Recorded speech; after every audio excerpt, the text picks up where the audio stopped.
اللہ علیہ وسلم کی ولادت کا دن منانے کا سلسلہ شروع ہوا، یہی حال حضرت عیسیٰ علیہ السلام کا بھی ہے۔ عیسیٰ علیہ السلام کی پیدائش کا دن منانا یہ بھی ان کی پیدائش کے 350 سال کے بعد شروع ہوا۔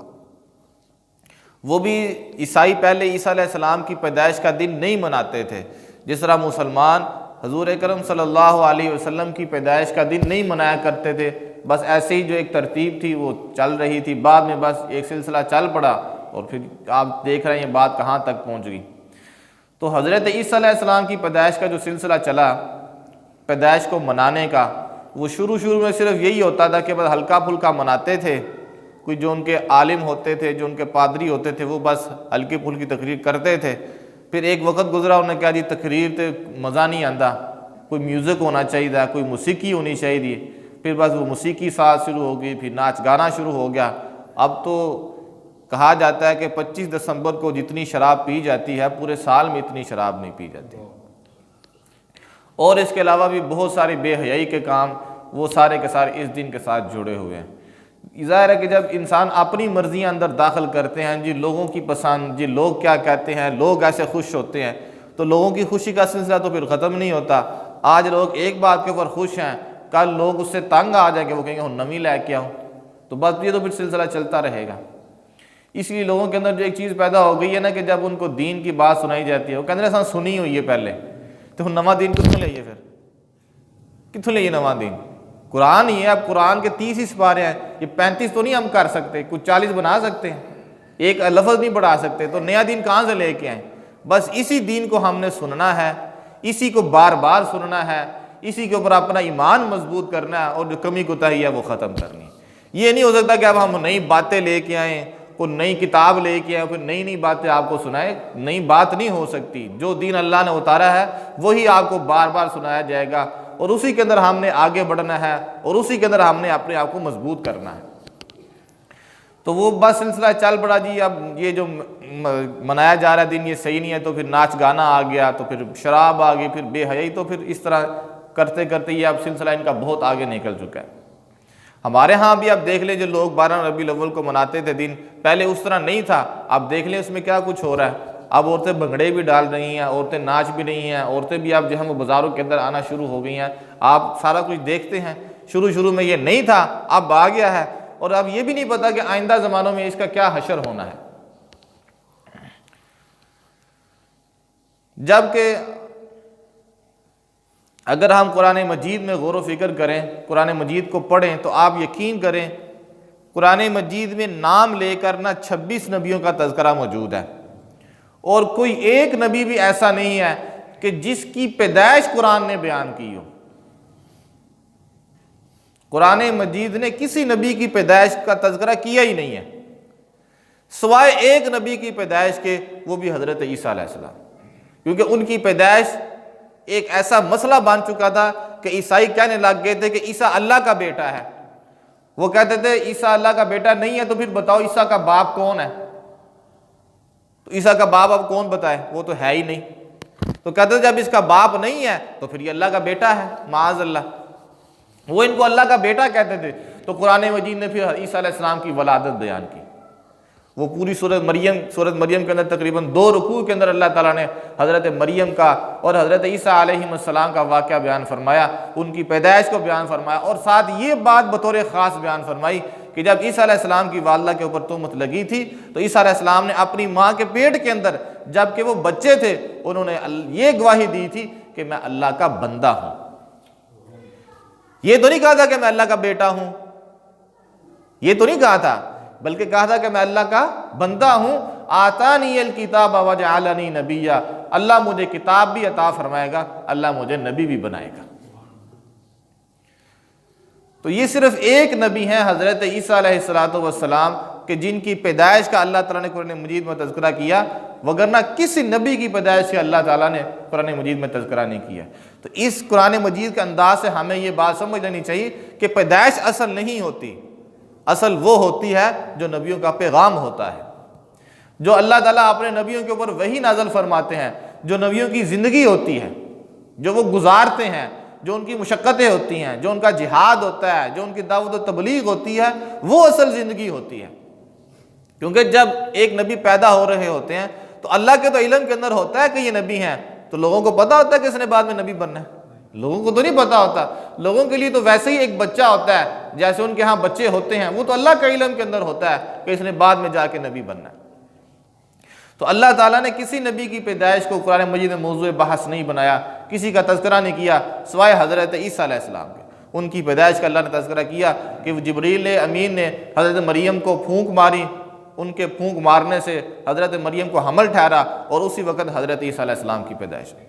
ایک گھڑی کے اندر یہ سارا کچھ ہو گیا. اس سے اللہ تعالیٰ کی قدرت بھی واضح ہو گئی کہ اللہ تعالیٰ نے جو 9 ماہ کا سلسلہ رکھا ہے، یہ اللہ تعالیٰ کی قدرت ہے کہ اللہ آسانی کے ساتھ ہر کام کو آہستہ آہستہ اللہ تعالیٰ کرتے ہیں. یہ اللہ کی طریقہ ہے اللہ کا، لیکن اللہ ایک گھڑی میں بھی کرنا چاہے تو کر سکتے ہیں، جیسے عیسیٰ کو پیدا فرمایا.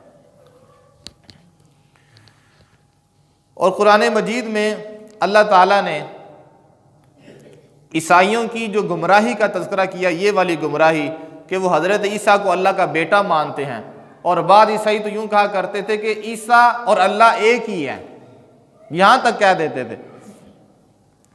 قرآن مجید میں اللہ تعالیٰ نے اس طرح کے جب باتیں ذکر کی، ان طرح کی عیسائیوں کا عقائد بیان فرمائے، تو اس کے ساتھ اللہ نے یہ بات ارشاد فرمائی، یہ جو عیسائی ہیں یہ اللہ کے ساتھ شرک کر رہے ہیں، اور جو بندہ بھی اللہ کے ساتھ شرک کرے گا اللہ اس کے اوپر جنت کو حرام کر دے گا. یہ جو بات ہے نا اللہ نے اس تناظر میں فرمائی تھی کہ جہاں عیسائیوں کی یہ گمراہی بیان فرمائی کہ وہ اللہ کا بیٹا مانتے ہیں عیسیٰ علیہ السلام کو، تو اس کے بعد اللہ نے فرمایا اِنَّهُ مَن يُشْرِكْ بِاللَّهِ فَقَدْ حَرَّمَ اللَّهُ عَلَيْهِ الْجَنَّةَ وَمَأْوَاهُ النَّارُ. جو بندہ بھی اللہ کے ساتھ شرک کرے گا اس کا ٹھکانہ جہنم ہے، اللہ نے اس پہ جنت کو حرام کر دیا ہے، اور ایسے ظالموں کو کوئی چھڑا بھی نہیں سکے گا. شرک کرنا سب سے بڑا ظلم ہے، اور ایسے ظالموں کو کوئی نہیں چھڑا سکے گا. قرآن مجید میں اللہ تعالیٰ نے کتنے واضح انداز کے اندر بات سمجھائی کہ آپ سنیں تو آپ حیران رہ جائیں. قرآن مجید میں اللہ نے یہ بات ارشاد فرمائی، مل مسیح ابن مریم الا رسول، کہ عیسیٰ وہ تو اللہ کے پیغمبر تھے، وہ تو اللہ کے پیغمبر تھے، اللہ کے نبی تھے. قد خلت من قبلہ الرسل، ان سے پہلے بھی کئی رسول گزرے ہیں، حضرت موسیٰ گزرے، حضرت ابراہیم گزرے، حضرت اسماعیل، حضرت اسحاق، حضرت یعقوب، حضرت یوسف، یہ سارے ان سے پہلے گزرے. وَأُمُّهُ صِدِّیقَةٌ، ان کی ماں صدیقہ تھی حضرت مریم. یہ جو صدیق ہے نا یہ ایک درجہ ہے، یہ ایک رتبہ ہے نبیوں کے بعد. نبیوں کے بعد جو سب سے بڑا اونچا مقام ہے وہ صدیقین کا ہے. قرآن مجید کی آپ سنتے ہیں نا کہ اہدنا الصراط المستقیم صراط الذین انعمت علیہم، یا اللہ ہمیں ان لوگوں کے راستے پر چلا جن پر آپ نے انعام کیا ہے، جن پر آپ کا فضل ہوا ہے، جن پر آپ کا انعام ہوا ہے. اب جن پر اللہ کا انعام ہوا ہے وہ کون لوگ ہیں؟ قرآن مجید نے ان کی وضاحت کی، وہ انبیاء ہیں، وہ صدیقین ہیں، انبیاء ہیں، اور پھر اس کے بعد صدیقین، پھر شہداء ہیں، پھر صالحین ہیں. قرآن مجید نے یہ ایک درجہ بیان ہے، نبی، صدیقین، شہداء اور صالحین. نبیوں کے بعد اللہ نے جس کا سب سے بڑا رتبہ رکھا ہے وہ صدیقین کا ہے. حضرت عیسیٰ علیہ السلام کی والدہ حضرت مریم یہ صدیقین میں سے تھیں، اللہ نے ان کا بڑا درجہ رکھا تھا، اللہ کی یہ مقرب بندیوں میں سے تھیں. تو فرمایا عیسیٰ وہ اللہ کے نبی ہیں، اور ان کی ماں صدیقہ ہے، وہ صدیقین میں سے ہے. کانا یاکلان الطعام، اللہ نے فرمایا یہ جو حضرت عیسیٰ ہے نا جو میرے نبی ہیں، اور ان کی والدہ جو صدیقین میں سے ہے، یہ دونوں کھانا کھاتے تھے. قرآن مجید میں اللہ نے یہ بات ذکر کی، کانا یاکلان الطعام، یاکلان الطعام، یہ دونوں کھانا کھاتے تھے. تو کھانا تو ساری کھاتے ہیں. جب بندہ جو کھانا کھاتا ہے نا، جو بھی کھانا کھاتا ہے، آپ ذرا یہ سوچیں وہ کتنی چیزوں کا محتاج ہے. یہ سوچیں جو کھانا کھاتا ہے وہ کتنی چیزوں کا محتاج ہے. سب سے پہلے تو وہ زمین کا محتاج ہے، جہاں سے کھانا پیدا ہوگا، وہ پانی کا محتاج ہے، وہ غلے اناج کا محتاج ہے، وہ گندم کا محتاج ہے، وہ دانتوں کا محتاج ہے، وہ زبان کا محتاج ہے. اللہ تعالیٰ نے جو چکھنے کی حس رکھی ہوئی ہے وہ اس حس کا محتاج ہے، وہ ہاتھوں کا محتاج ہے، وہ پاؤں کا محتاج ہے، وہ اتنی زیادہ چیزوں کا محتاج ہے. پھر جب وہ چیزیں کھا لے گا، وہ کھانے کے اندر بھی جب وہ اندر جو اللہ تعالیٰ کا نظام ہے وہ اس نظام کا محتاج ہے، یہاں تک کہ وہ کھانے کے بعد انسان کے اندر سے وہ نکل نہ جائے، جتنا حصہ نکلنا ہے وہ نکل نہ جائے، جتنے حصے نے خون بننا ہے وہ خون نہ بن جائے، آخر دم تک وہ بندہ ہر چیز کا محتاج رہتا ہے۔ کھانا کھانا یہ صرف کھانا کھانا نہیں ہے، کھانے کے اندر تو پورا جہان ہے، یہ سارا کچھ کھانا کھانے کے لیے تو ہو رہا ہے، کھانا صرف کھانا کھانا نہیں ہے نا، کھانے کے اندر تو پورا جہان ہے، ایک ایک ضرورت ہے انسان کی، کتنی چیزوں کا انسان محتاج ہوتا ہے۔ یہ جو ہمارے سامنے روٹی پک کے آتی ہے، کتنے بندوں نے اس پہ محنت کی ہے، ہمیں اندازہ بھی نہیں ہے کتنوں کی محنت ہوئی، اور آخر میں گھر والوں نے محنت کر کے آگ کے اوپر پکایا اور آپ کے آگے رکھا، کتنے، اور انسان ان سب کا محتاج ہے۔ اگرچہ اللہ تعالیٰ نے یہ سلسلہ رکھا ہے کہ ہر ایک دوسرے کا مددگار ہے، لیکن ظاہر ہے کہ جب تک یہ سلسلہ نہیں ہوگا وہ زمین سے اگے گی نہیں، پکے گی نہیں، اس کو گوندا نہیں جائے گا، انسان کیسے کھائے گا؟ تو اللہ نے فرمایا کانا یاکلان الطعام، حضرت عیسیٰ اور ان کی والدہ حضرت مریم یہ دونوں کھانا کھاتے تھے۔ ساتھ ہی اللہ نے فرمایا انظر کیف نبین لہم الآیات، اوے بندو دیکھو میں تمہیں کیسے کھول کے بتا رہا ہوں، میں نے تمہیں کتنی کھول کے بات بتا دی کہ یہ دونوں کھانا کھاتے تھے، یہ بیٹے کیسے بن گئے میرے، یہ رب کیسے بن گئے، یہ میرے شریک کیسے بن گئے، میں تو نہ کھاتا ہوں نہ پیتا ہوں، میں تو لوگوں کو کھلاتا ہوں۔ وَهُوَ يُطْعِمُ وَلَا يُطْعَمُ، اللہ تو کھلاتا ہے، اسے نہیں کھلایا جاتا۔ تو فرمایا یہ دونوں کھانا کھاتے ہیں، یہ میرے نبی کیسے یہ میرے شریک کیسے بن سکتے ہیں، یہ میرے بیٹے کیسے بن سکتے ہیں؟ انظر کیف نبین لہم الآیات ثم انظر انا یؤفکون، دیکھو میں نے تمہیں کیسے کھول کے بات سمجھا دی، لیکن ان لوگوں کی طرف بھی دیکھو جو اس بات کو سننے کے بعد بھی ماننے کے لیے تیار نہیں ہوتے، وہ اپنی بات کے اوپر اڑے ہوئے ہیں، ماننے کے لیے تیار نہیں ہے۔ قل اتعبدون من دون اللہ ما لا یملک لکم ضرا ولا نفعا، اور اے میرے نبی آپ ان سے یہ فرما دو کیا تم اللہ کے علاوہ ان لوگوں کو پکارتے ہو، ان ہستیوں کو پکارتے ہو جو نہ تمہارے نقصان کے مالک ہیں اور نہ ہی تمہارے فائدے کے مالک ہیں؟ یہ بات چل کس کی رہی ہے؟ حضرت عیسیٰ کی، حضرت مریم کی، ان کی بات چل رہی ہے۔ تو اللہ نے آگے ہی فرمایا کہ تم ان کو پکارتے ہو جو تمہارے نفع کے مالک نہیں ہیں، یہ تمہارے نقصان کے مالک نہیں ہیں۔ یہ اللہ کن کو کہہ رہا ہے؟ حضرت عیسیٰ کے بارے میں کہہ رہا ہے علیہ السلام، حضرت مریم علیہ السلام کے بارے میں کہہ رہا ہے کہ بھائی تم ان کو پکارتے ہو جو تمہارے نفع کے مالک نہیں ہیں، جو تمہارے نقصان کے مالک نہیں ہیں۔ جب اتنے اولو العزم پیغمبر لوگوں کے نفع نقصان کے مالک نہیں ہیں تو پھر کوئی اور کیسے ہو سکتا ہے؟ کوئی اور کیسے ہو سکتا ہے؟ تو اللہ تعالیٰ نے بات بڑے واضح طریقے سے بیان فرمائی، اور اللہ تعالیٰ نے حضرت عیسیٰ علیہ السلام کو بڑا مقام اور مرتبہ عطا فرمایا۔ تو یہ جو سلسلہ چل پڑا ہے، لوگ ان کا دن مناتے ہیں، ہم اس کو بالکل ٹھیک نہیں سمجھتے، چاہے وہ عیسائی بنائیں تو چاہے وہ مسلمان بنائیں، یہ کوئی طریقہ نہیں ہے، نہ یہ نبیوں کی تعلیم رہی ہے۔ جس طرح مسلمانوں کے اندر یہ بیماری کئی نبی صلی اللہ علیہ وسلم کے وفات کے کئی سالوں بعد پیدا ہوئی، اسی طرح عیسائیوں کے اندر بھی یہ بیماری حضرت عیسیٰ علیہ السلام کی پیدائش کے تقریباً 350 سال بعد پیدا ہوئی، اور وہ آپ دیکھ رہے ہیں پھر سلسلہ چلتا رہا اور اب بے حیائی کی طرف چل پڑا ہے۔ نام نیکوں کا ہے اور لیکن ہو بے حیائی رہی ہے۔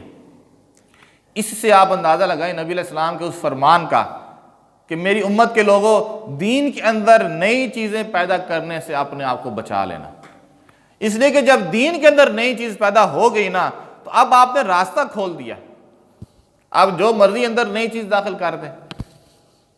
اور نبی صلی اللہ علیہ وسلم جمعے کے ہر خطبے میں آپ یہ پڑھا کرتے تھے، جو ہم بھی الحمدللہ پڑھتے ہیں، فَإِنَّ خَيْرَ الْحَدِيثِ كِتَابُ اللَّهِ، سب سے بہترین ہدایت وہ قرآن مجید ہے، وَخَيْرَ الْحَدِي هَدْيُ مُحَمَّدٍ صلی اللہ علیہ وسلم، اور سب سے بہترین طریقہ محمد صلی اللہ علیہ وسلم کا طریقہ، وَشَرَّ الْأُمُورِ مُحْدَثَاتُهَا، اور سب سے برے کام وہ ہیں جو دین کے اندر نئے پیدا کیے جاتے ہیں، وَكُلَّ مُحْدَثَةٍ بِدْعَةٍ، دین کے اندر ہر نیا کام بدعت ہے، وَكُلَّ بِدْعَةٍ ضَلَالَةٍ، اور ہر بدعت گمراہی کی طرف لے کر جانے والی ہے، وَكُلَّ ضَلَالَةٍ فِي النَّارِ، اور ہر گمراہی جہنم کی طرف لے کے جانے والی ہے۔